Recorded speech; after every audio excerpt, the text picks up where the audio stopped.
ത്രിയേക ദൈവത്തിൻ്റെ വലിയ തിരുനാമത്തിന് മഹത്വം ഉണ്ടായിരിക്കട്ടെ. ബഹുമാനപ്പെട്ട ബിനോച്ച, എത്രയും പ്രിയപ്പെട്ട ഏവരുമേ, ഇന്ന് നാം വായിച്ചു കേട്ടതായ വിശുദ്ധ സുവിശേഷ ഭാഗം വിശുദ്ധ യോഹന്നാൻ്റെ സുവിശേഷം 9-ാം അധ്യായം. വിശുദ്ധ നോയമ്പിൻ്റെ യാത്രയിലൂടെ കടന്നു പോകുമ്പോൾ യേശു തമ്പുരാൻ എരീഹോവിൽ നിന്നും യെരുശലേമിലേക്കുള്ള യാത്രയിൽ വഴിമധ്യേ ഒരു കുരുടനെ കാണുന്നതും അവന് സൗഖ്യം ലഭിക്കുന്നതുമായ വേദഭാഗം വളരെ വിശദമായി വിശുദ്ധ യോഹന്നാൻ ശ്ലീഹ പ്രതിപാദിച്ചിരിക്കുകയാണ്. ആ സംഭവം ഏറ്റവും കൂടുതൽ പ്രതിപാദിച്ചിരിക്കുന്നത് വിശുദ്ധ യോഹന്നാൻ തന്നെയാണ്. വിശുദ്ധ മർക്കോസിന്റെയും വിശുദ്ധ ലൂക്കോസിന്റെയും സുവിശേഷത്തിൽ നാം വായിക്കുമ്പോൾ അതിനെ വളരെ ചെറിയതായ രീതിയിലാണ് അവർ ഉൾക്കൊള്ളിച്ചിരിക്കുന്നതെങ്കിലും ഈ അത്ഭുത പ്രവർത്തികൾക്ക് ശേഷം ജനങ്ങളുടെ ഇടങ്ങളിൽ നടക്കുന്നതായ വാദപ്രതിവാദങ്ങളും മറ്റുമൊക്കെയും വളരെ വിശദമായിട്ട് അവിടെ പ്രതിപാദിച്ചിരിക്കുമ്പോൾ വിശുദ്ധ യോഹന്നാൻ ശ്ലീഹ ആ സൗഖ്യത്തിലുപരി, ആ അത്ഭുത പ്രവർത്തിക്ക് ഉപരി, ഞാൻ ലോകത്തിൻ്റെ വെളിച്ചമാകുന്നു എന്നുള്ള കാര്യം നമ്മളെ ഓർമ്മിപ്പിക്കുകയാണ്. ഈ വിശുദ്ധ സുവിശേഷത്തിൽ 9-ാം അധ്യായത്തിൻ്റെ 5-ാം വാക്യത്തിൽ ഞാൻ ലോകത്തിൽ ഇരിക്കുമ്പോൾ ലോകത്തിൻ്റെ വെളിച്ചം ആകുന്നുവെന്ന് ഉത്തരം പറഞ്ഞു. നമുക്കറിയാം, എല്ലാ പ്രാവശ്യവും നാം കേട്ടിട്ടുള്ളതാണ്, അന്ധന് കാശ് നൽകിയപ്പോൾ വിശുദ്ധ പിതാക്കന്മാര് പറയുന്നത്, നമുക്ക് ഹൂത്തോമയിൽ ഇപ്പോൾ അച്ഛൻ ചൊല്ലിയത് കേട്ടു, മിഴി നിർമ്മിച്ചേകി. പിതാക്കന്മാര് പറയുന്നത്, ആ കുരുടന്റെ കണ്ണിന്റെ സ്ഥാനത്ത് കണ്ണ് അവിടെ ഇല്ലായിരുന്നു. ദൈവം തമ്പുരാൻ മണ്ണിൽ തുപ്പി ചേറുണ്ടാക്കി അവിടെ ഒരു കണ്ണ് നിർമ്മിച്ചു കൊടുത്തു എന്നാണ് പിതാക്കന്മാർ പറയുന്നത്. സൃഷ്ടിയിലുണ്ടായതായ ഒരു കുറവിനെ ദൈവം അവിടെ പരിഹരിച്ചു കൊടുത്തു. പിന്നീട് നാം കേട്ടത് 2-ാം സ്റ്റാൻസയിൽ വിശുദ്ധ ഹൂത്തോമയിൽ നാം കേട്ടത്, ഉൾക്കണ്ണുകളെ തെളിയിക്കണമേ. വിശുദ്ധ യോഹന്നാൻ ശ്ലീഹ അത് തന്നെയാണ് നമ്മെ പ്രബോധിപ്പിക്കുന്നത്. നാം വായിച്ചു കേട്ട ഭാഗത്ത് ഈ യോഹന്നാൻ ശ്ലീഹയുടെ സുവിശേഷത്തിലെ ഓരോ ഭാഗത്തിലേക്ക് കടന്നു പോകുമ്പോൾ 8-ാം അധ്യായത്തിന്റെ 12-ാം വാക്യത്തിൽ പറയുന്നു, ഞാൻ ലോകത്തിന്റെ വെളിച്ചമാകുന്നു. എന്നെ അനുഗമിക്കുന്നവൻ ഇരുളിൽ നടക്കാതെ വെളിച്ചത്തിൽ നടക്കുന്നു.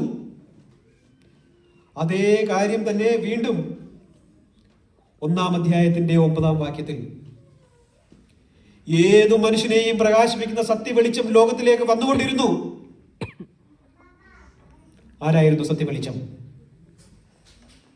യേശു തമ്പുരാൻ കുരുടന് കാഴ്ച കൊടുത്തപ്പോൾ ഒരു കാര്യം പറഞ്ഞു, നീ ശീലോഹാം വെള്ളത്തിൽ പോയി കഴുകുവാൻ പറഞ്ഞു. യോഹന്നാൻ ശ്ലീഹ അടിവരയിട്ട് പറഞ്ഞു, ശീലോഹാം എന്നുള്ളതിന് അയക്കപ്പെട്ടവൻ എന്നർത്ഥം. ആരാണ് അയക്കപ്പെട്ടവൻ? ഈ അയക്കപ്പെട്ടവനിലൂടെ നിന്റെ പ്രകാശം ജ്വലിച്ചു കാണണം. അയക്കപ്പെട്ടവൻ എന്ന ക്രിസ്തുവിലൂടെ നീ പ്രകാശിക്കണം. യേശു തമ്പുരാൻ അത് തന്നെയാണ് ചെയ്യുന്നത്. യെരീഹോവിലെ വെറും ഒരു കുളം എന്നതിലുപരി നീ അയക്കപ്പെട്ടവനിലൂടെ കഴുകപ്പെടണം. നീ അയക്കപ്പെട്ടവനിലൂടെ കാഴ്ച കാണണം. ആന്തരികമായ കാഴ്ച ഇവിടെയാണ് നമുക്ക് ലഭിക്കേണ്ടത്. എന്നെ ഏറെ പ്രയാസപ്പെടുത്തുകയും ചിന്തിപ്പിക്കുകയും ചെയ്ത ഒരു വിഷയമാണിത്. കൊലോസി ലേഖനത്തിലും ഗലാത്യ ലേഖനത്തിലും ഒക്കെയും ക്രിസ്തുവാകുന്ന പ്രകാശം നമ്മൾ വ്യാപരിക്കുമ്പോൾ എന്താണ് സംഭവിക്കുന്നതെന്ന് പൗലോസ് ശ്ലീഹ വളരെ വ്യക്തമായിട്ട് പറയുന്നുണ്ട്. സ്നേഹത്തിന്റെ അപ്പോസ്തലൻ. അതിലുപരി നമ്മളെ ചിന്തിപ്പിച്ചതായ ഒരു വാക്യമാണ് വിശുദ്ധ യോഹന്നാൻ ശ്ലീഹയുടെ സുവിശേഷം 9-ാം അധ്യായത്തിന്റെ 39-ാം വാക്യത്തിൽ, കണ്ണുള്ളവർ കാണാതെയും കുരുടന്മാർ കാണുകയും ചെയ്യുന്നതായ ഒരു ന്യായവിധി. ആ ന്യായവിധിക്കായിട്ട് നാം ഒരുങ്ങിയിട്ടുണ്ടോ? ഉൾക്കണ്ണുകളെ തെളിയിക്കുന്നുണ്ടോ? ഉൾക്കണ്ണുകൾ പ്രകാശിക്കുന്നുണ്ടോ? ദൂരെ നിന്ന് നടന്നു വരുന്ന സഹോദരനെ നിന്റെ സഹോദരനായും സഹോദരിയായും കാണുവാൻ നിന്റെ കണ്ണ് പ്രകാശത്തിലുള്ളതാണെങ്കിൽ ഈ ചെറിയ വലിയൊരുത്തരം നിങ്ങൾ ചെയ്യുന്നതൊക്കെയും എനിക്കാകുന്നു ചെയ്തതെന്ന് യേശു തമ്പുരാൻ പറഞ്ഞത് അക്ഷരാർത്ഥത്തിൽ അർത്ഥവത്താകും. സ്നേഹമുള്ളവരെ, ഈ പ്രകാശം നമ്മളിൽ ലഭിച്ചില്ല എങ്കിൽ എന്നെ ഏറെ ചിന്തിപ്പിച്ചതും ഏറെ വ്യാകുലപ്പെടുത്തിയതുമായ ഒരു ചിന്താ വിഷയം, നമുക്കെയും ഇനി നോയമ്പ് കടന്നുപോയി കഴിയുമ്പോൾ യേശു തമ്പുരാൻ നടന്നു പോയത് കാൽവറിയിലേക്കാണെന്ന് നമുക്കറിയാം. ആ കാൽവറിയിലെ പ്രകാശം എന്റെയും നിങ്ങളുടെയും ജീവിതത്തിലേക്ക് പ്രതിഫലിക്കുവാൻ വേണ്ടിയാണ് നാം ഈ നോയമ്പും പ്രാർത്ഥനയും എല്ലാം നടത്തുന്നത്. എന്നെ ചിന്തിപ്പിച്ചത് ആ വിഷയത്തിലേക്ക് ഞാൻ കടന്നു വരാം. വിശുദ്ധ നോയമ്പിനൊക്കെയും ശേഷം നാം വായിച്ചു കേൾക്കുന്നതായ ഒരു വേദഭാഗമുണ്ട്. വിശുദ്ധ മത്തായിയുടെ സുവിശേഷം 25-ാം അധ്യായത്തിന്റെ 1 മുതൽ 13 വരെയുള്ള വാക്യങ്ങൾ. എന്താണ് അവിടെ പറയുന്നത്? നമുക്കറിയാം, 10 കന്യകമാരുടെ കഥയല്ല, സുവിശേഷത്തിൽ വ്യക്തമായി വ്യാഖ്യാനിച്ചു പറഞ്ഞിരിക്കുന്ന ഒരു ഭാഗമാണത്. ഏറെ ശ്രദ്ധയോടെ നിങ്ങൾ ശ്രദ്ധിച്ചാൽ നമ്മിൽ പ്രകാശമുണ്ടോ ഇല്ലയോ എന്ന് നമുക്ക് മനസ്സിലാക്കുവാൻ സാധിക്കും. 10 കന്യകമാര്, 10 പേരും മണവാളനെ എതിരേൽപ്പാനായി ഒരുങ്ങിയിരുന്നവരാണ്. കർത്താവിന്റെ 2ാമത്തെ വരവിന് വേണ്ടി ഒരുങ്ങിയിരിക്കുന്നവരെ നാം എല്ലാവരും ഓർത്തുകൊള്ളുക. ആ 10 പേരും ഒന്നിച്ചാണ് വിശുദ്ധ പള്ളിയിൽ വന്നു, വിശുദ്ധ കുർബാനയിൽ പങ്കെടുത്തു, വിശുദ്ധമായ നൊയമ്പ് നോക്കി, എല്ലാ ആചാരാനുഷ്ഠാനങ്ങളിലൂടെയും കടന്നുപോയി. ബുദ്ധിയുള്ളവരും ബുദ്ധിയില്ലാത്തവരുമാണ് എന്നാണ് വിശുദ്ധ വേദപുസ്തകത്തിൽ പറയുന്നത്. ബുദ്ധിയില്ലാത്തവരായിരുന്നു എന്ന് വേദപുസ്തകം പറയുന്നത് കൊണ്ട് അതിനോട് യോജിക്കുന്നെങ്കിലും ബുദ്ധിയില്ലാത്തവരായിരുന്നു നമുക്ക് പറയുവാൻ സാധിക്കത്തില്ല. കാരണം ഒരെല്ലാ മേഖലയിലും ഇവരുടെ ഒത്തൊരുമിച്ചിരുന്നവരാണ്. പക്ഷെ ഒരു കാര്യം സംഭവിച്ചു. മണവാളൻ വന്നു. മണവാളൻ വന്നപ്പോൾ 5 പേർ അവരുടെ വിളക്ക് തെളിയിക്കുവാൻ എണ്ണ എടുത്തിരുന്നു. 5 പേരുടെ ഇല്ലായിരുന്നു. അവർ ഓടിപ്പോയി. അവർ ബുദ്ധിയുള്ളവരാണ്, ഇല്ല എന്ന് പറയുന്നില്ല. അവർ ഓടിപ്പോയിട്ട് അവർ എണ്ണ കൊണ്ട് വന്നപ്പോഴേക്കും, വിളക്ക് തെളിയിച്ചപ്പോഴേക്കും വാതിലടഞ്ഞു പോയി. പ്രിയമുള്ളവരെ, മറ്റ്5 പേരിൽ ദൈവത്തിന്റെ പ്രകാശം നീളിച്ചു നിന്നിരുന്നു. അവരറിഞ്ഞിരുന്നു, ദൈവത്തിന്റെ പരിശുദ്ധാത്മാവിൽ പ്രവർത്തിച്ചിരുന്നു. നാം ഒന്നിച്ചായിരിക്കുമ്പോഴാണ്, പള്ളിയിലാണ്, സൺഡേ സ്കൂളിലാണ്, വിശുദ്ധ മദ്ബഹായിൽ ശുശ്രൂഷയിലാണ്, ഇവിടെയെല്ലാം ആയിരുന്നാലും യേശു ആകുന്ന പ്രകാശം നമ്മളിലില്ല എങ്കിൽ തള്ളപ്പെട്ടു പോകും, വാതിൽ അടച്ചു പോകും. പിന്നെ കർത്താവേ കർത്താവേ എന്ന് മുട്ടിയിട്ട് നമ്മൾ ഇത്രയും എന്തെല്ലാം ചെയ്തു എന്ന് എന്ത് പറഞ്ഞാലും പ്രയോജനമില്ലാത്ത ഒരു ദിവസത്തിലേക്ക് നാം കടന്നു പോകാൻ ഇടയാകരുത് എന്നാണ് ഒന്നാമതായിട്ട് എനിക്ക് ഓർമ്മിപ്പിക്കാനുള്ളത്. രണ്ടാമത്, പരിശുദ്ധനായ പൗലോസ്ലീഹായുടെ ചരിത്രം ഏറെ ചിന്തിപ്പിച്ച ഒരു വിഷയമാണ്. അപ്പോസ്തല പ്രവൃത്തിയുടെ 9-ാം അധ്യായത്തിൽ ദമസ്കോസിൽ വെച്ചുണ്ടായ ആ ഒരു പരിവർത്തനം വളരെ വിശദമായിട്ട് പറയുന്നുണ്ട്. സമയക്കുറവുകൊണ്ട് ഞാൻ ഒന്നിലേക്കും പോകുന്നില്ല, വളരെ ചുരുക്കത്തിൽ ഞാൻ അവസാനിപ്പിക്കാം. ശൗലായിരുന്നപ്പോൾ താനാണ് ഏറ്റവും സഭയുടെ പ്രവർത്തനങ്ങളിൽ അല്ലെങ്കിൽ സുവിശേഷത്തിലൊക്കെയും പ്രവർത്തിക്കുന്നത് ശൗലിന് തോന്നി. ക്രിസ്തു മക്കളെ അന്യായമായി പീഡിപ്പിക്കുകയും കൊല്ലുകയും ഒക്കെ ചെയ്തുവെങ്കിലും ദൈവവചനം പ്രവർത്തിച്ചപ്പോൾ ദമസ്കോസിന്റെ പടിക്കൽ വെച്ച് സ്തെഫാനോസിന്റെ രക്തം ചൊരിഞ്ഞത്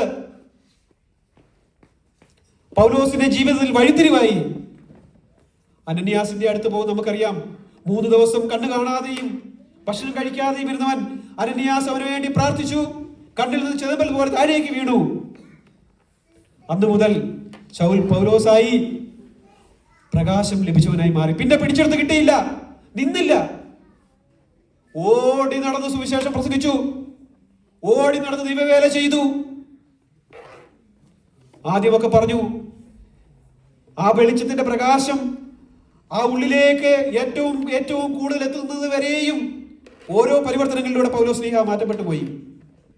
ആദ്യം പറഞ്ഞ ഞാൻ അപ്പോസ്തലന്മാരിൽ കുറവുള്ളവരല്ല, എന്നെ ആരും പഠിപ്പിക്കേണ്ട ആവശ്യമില്ല, ഞാൻ ഇവരുടെയൊക്കെയും കൂടെ ഇരുന്ന് പഠിച്ചവരാണ്, പുരോഹിതന്മാരുടെയും മതപുരോഹിതന്മാരുടെയും ഒക്കെയും ഇടയ്ക്കിൽ ഇരുന്ന് പഠിച്ചതാണ്, എനിക്കറിയാമെന്ന് പറഞ്ഞ ആ പൗലോസിന്റെ കാഴ്ചപ്പാടിന് വ്യത്യാസം വന്നു. എവിടെയാ വ്യത്യാസം വന്നത്? പിന്നീട് കടന്നു പോകുമ്പോൾ പൗലോസിന് ദൈവത്തിന്റെ അടുക്കൽ നിന്ന് കിട്ടിയതായ എന്റെ കൃപ നിനക്ക് മതി, വീണ്ടും എനിക്ക് ജീവിക്കുന്നത് ക്രിസ്തുവും മരിക്കുന്നത് ലാഭവുമാകുന്നു എന്ന് പറഞ്ഞു. വീണ്ടും അതിനും അപ്പുറമായിട്ട് പൗലോസ്ലീഹ പറയുന്ന ഒരു വാക്യമുണ്ട്, പിമ്പിലുള്ളത് മറന്നുകൊണ്ട് മുമ്പിലുള്ളതിന് വേണ്ടി ആഞ്ഞിലാക്കിലേക്ക് ഓടുന്ന പൗലോസ്ലീഹയെ നാം കാണുന്നത് ഫിലിപ്പി ലേഖനത്തിൽ നമുക്ക് കാണാം. 3-ാം അധ്യായത്തിന്റെ 13-ാം വാക്യമാണ് എന്ന് തോന്നുന്നു. അവിടെ നിന്നും പോയി തന്റെ പ്രകാശം കുറെ കൂടെ അങ്ങ് ഉദിച്ചു വന്നപ്പോഴേക്കും ഞാൻ ഒന്നുമല്ല എന്നുള്ള ഒരു ബോധ്യം പൗലോസിൽ ലഭിക്കുകയും മുന്നിലുള്ളത് എന്താണ്? ദൈവരാജ്യമാണ്. അതിനുവേണ്ടി ലാക്കിലേക്ക് ഓടുന്ന പൗലോസ്ലീഹ തിമോഥെയോസിന്റെ ലേഖനത്തിലേക്ക് വന്നപ്പോൾ പറയുന്നു, ഞാൻ നല്ല പോർ പൊരുതി, ഓട്ടം തികച്ചു, വിശ്വാസം കാത്തു, നീതിയുടെ കിരീടം എനിക്കായി വെച്ചിരിക്കുന്നു. അത്രമാത്രം തന്റെ ജീവിതത്തിന്റെ യാത്രയിൽ ജീവകിരീടം പ്രാപിക്കുവാൻ തക്കവണ്ണമുള്ള പ്രകാശം എന്നിലൂടെ ലഭിച്ചു. ആ പ്രകാശത്തിലേക്ക് ഞാൻ കടന്നു പോകുമെന്നുള്ള ഒരു ഉത്തമ ബോധ്യം പൗലോസ്ലീഹയ്ക്ക് ലഭിച്ചിട്ടുണ്ടായിരുന്നു. പിന്നീട് ഒരു കാര്യം പറയുന്നു, എനിക്ക് മാത്രമല്ല, ഈ ജീവകിരീടം പ്രാപിക്കുന്നത് ഞാൻ മാത്രമല്ല, അവന്റെ പ്രത്യക്ഷതയിൽ പ്രിയം വെച്ച ഏവർക്കും തന്നെ. പ്രിയമുള്ളവരെ, ഈ പ്രകാശത്തിലൂടെ കടന്നുപോയി യേശുവാകുന്ന പ്രകാശത്തിൽ കുളിക്കുകയും യേശുവാകുന്ന പ്രകാശത്തിലൂടെ കഴുകപ്പെടുകയും ചെയ്തെങ്കിൽ മാത്രമേ ശീലോഹാങ്കുളത്തിൽ കഴുകപ്പെട്ടതായ കുരുടൽ ലഭിച്ചതായ ഭാഗ്യം എനിക്കും നിങ്ങൾക്കും ലഭിക്കുകയുള്ളൂ എന്നുള്ള കാര്യം ഞാൻ ഓർമ്മിക്കപ്പെട്ടെ. ഇന്ന് പരിശുദ്ധ സഭയുടെ സഭാദിനമാണ്. യേശു ക്രിസ്തു മൂലക്കല്ലായി അപ്പോസ്തലന്മാരും പ്രവാചകന്മാരും പിതാക്കന്മാരും അടിസ്ഥാനക്കല്ലായി ഇട്ടുകൊണ്ട് നാം എല്ലാവരുമുള്ള ആ ഒരു സഭയെ, ആ പണിയപ്പെട്ടതായ സഭയെ, നമ്മുടെ സഭയെ നാം ഇന്ന് ഓർക്കുകയാണ്. എന്താണ് ആ സഭയിൽ നമുക്കുള്ള ഉത്തരവാദിത്വം? നിങ്ങൾ ദൈവത്തിന്റെ മന്ദിരമാണ്, ദൈവത്തിന്റെ ആത്മാവ് നിങ്ങളിൽ വസിക്കുന്നവരാണ്. ദൈവത്തിന്റെ മന്ദിരം നശിപ്പിക്കുന്നവനെ ദൈവവും നശിപ്പിക്കുമെന്നുള്ള വാക്യം നാം ഓർമ്മിക്കേണ്ടത് അത്യാവശ്യമാണ്. പിതാക്കന്മാരുടെയും യേശു ക്രിസ്തു മൂലക്കല്ലായി പിതാക്കന്മാരുടെയും അപ്പോസ്തലന്മാരുടെയും അടിസ്ഥാനക്കല്ലിന്മേൽ സ്ഥാപിക്കപ്പെട്ടിരിക്കുന്നതായ നമ്മുടെ സഭയെ ഓർത്ത് പ്രാർത്ഥിക്കുകയും ജീവപ്രകാശത്തിലൂടെ നാം ഒരു പ്രകാശിക്കുമ്പോൾ സഭയുടെ തേജസ് ഏറ്റവും അത്യുന്നതിയിൽ നിൽക്കുവാൻ തക്കവണ്ണം ഇടയാകുകയും ചെയ്യട്ടെന്ന് ആശംസിച്ചുകൊണ്ടും പ്രാർത്ഥിച്ചുകൊണ്ടും ഞാൻ എൻ്റെ വാക്കുകളെ അവസാനിപ്പിക്കട്ടെ. ദൈവത്തിന് നാമം മഹത്വപ്പെടുമാറാകട്ടെ.